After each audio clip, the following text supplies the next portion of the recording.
आज हम लोग सीखेंगे real numbers. Real numbers real numbers क्या होते हैं? Those numbers which lie on number line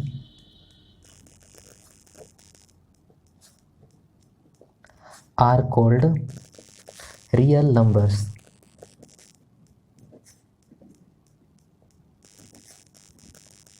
Are called real numbers. Those numbers which lie on number line are called real numbers. हर वो संख्या, हर वो नंबर जो नंबर लाइन पे लाई करेगा उसे हम रियल नंबर कहेंगे। नंबर लाइन कैसा होता है? ये किस प्रकार से होता है? एक horizontal line, straight horizontal line होता है जहाँ पर बीच में हम लोग ज़ीरो को लिखते हैं और ज़ीरो के दाईं ओर हम लोग पॉजिटिव नंबर्स को लिखते जाते हैं, जैसे कि 1 2 3 4 ऐसे नंबर बढ़ते जाएगा और ये अनंत तक जाएगा, अप टू इन्फिनिटी, अनंत।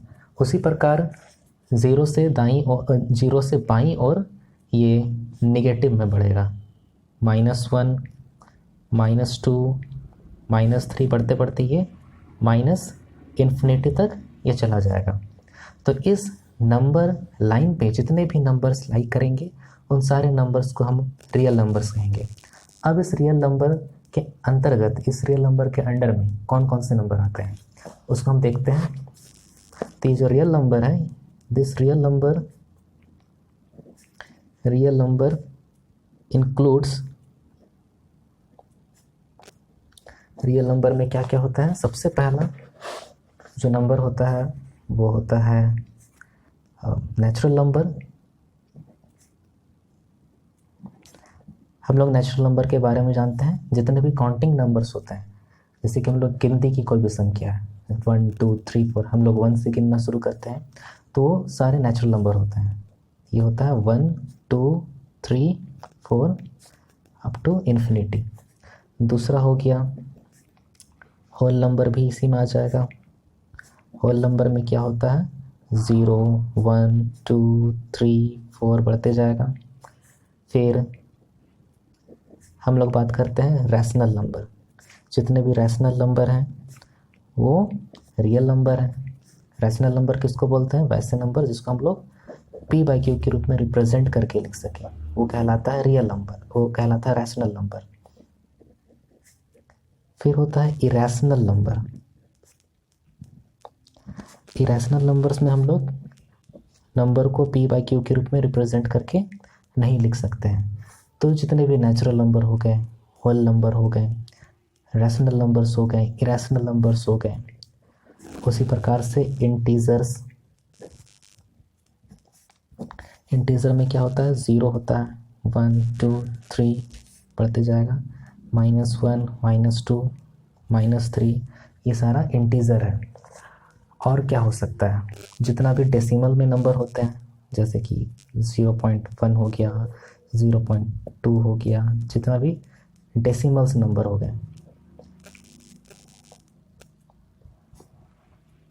तो वो सारे रियल नंबर होते हैं।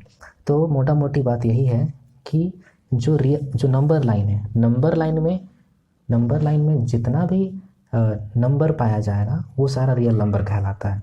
तो नंबर लाइन में हम लोग देखते हैं नेचुरल नंबर भी इसी में पाया जाएगा, फिर होल नंबर भी, रैशनल नंबर भी, इरेशनल नंबर भी, इंटीजर भी, डेसिमल भी। तो ये सारा का सारा क्या है? Real number. और इस रियल नंबर को हम लोग R से डिनोट करते हैं।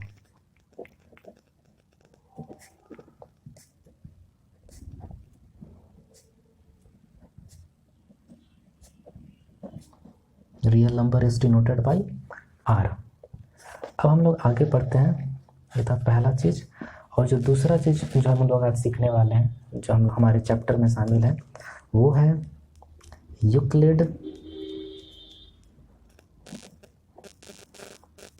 यूक्लिड्स डिवीज़न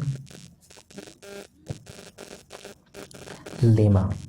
अब ये यूक्लिड डिवीज़न लेमा क्या होता है, इसको जानने से पहले हम लोग एक एग्जाम्पल को देखते हैं। मान लेते हैं ये 7 है, मान लेते हैं कि ये 7 ही है, ये है 2। जब हम लोग इस 7 को 2 से डिवाइड करेंगे तो क्या आ जाएगा, 2 3 ज़ा 6, बच गया यहाँ पर 1। तो यहाँ पर देखिए ये जो 2 है, मतलब जो भाग दे रहा है, जो डिवाइड कर रहा है, जो डिवाइड करने का काम करता है उसको हम लोग बोलते हैं भाजक। जिसको डिवाइड कर रहे हैं वो नंबर कहलाता है भाज्य। यहाँ पर होता है भागफल और नीचे में जो आता है उसे कहते हैं शेषफल। इसी भाजक को इंग्लिश में कहा जाता है डिवाइज़र। भाज्य को बोलते हैं डिविडेंड।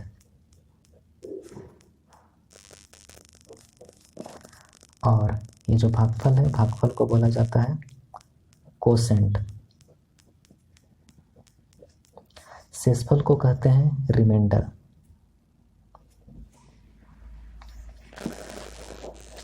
तो इस क्वेश्चन के अनुसार हमारा जो डिवाइज़र है 2, डिविडेंड है 7, कोसेंट है 3, रिमाइंडर इज़ 1।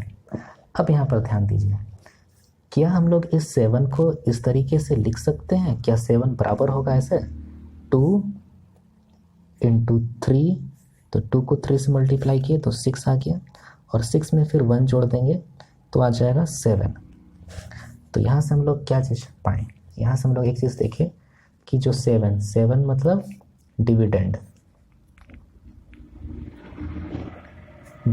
है, ये बराबर होता है डिवाइज़र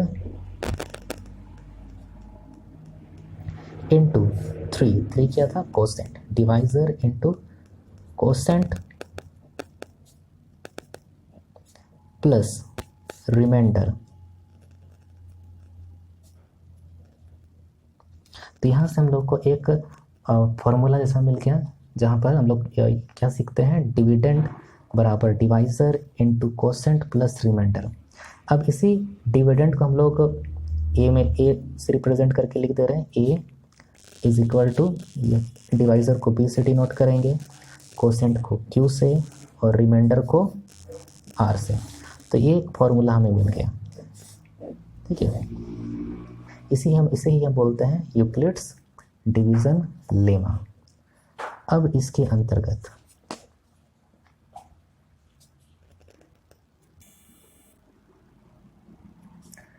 अब यहाँ पर ध्यान देने वाली बात यह है कि जो r का वैल्यू होता है, ये r का वैल्यू या तो 0 के बराबर होना चाहिए या 0 से बड़ा होना चाहिए, लेकिन ये कभी भी b से बड़ा नहीं हो सकता। मतलब b से छोटा, r should be greater than equal to 0 and less than b।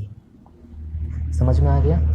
मतलब यहाँ पर जो रिमाइंडर बचता है, ये रिमाइंडर कभी भी डिवाइज़र के बराबर नहीं होना चाहिए या फिर डिवाइज़र से बड़ा नहीं होना चाहिए। ये 0 हो सकता है या फिर डिवाइज़र से छोटा हो सकता है। तो ये था हमारा यूक्लिड्स डिवीज़न लेमा।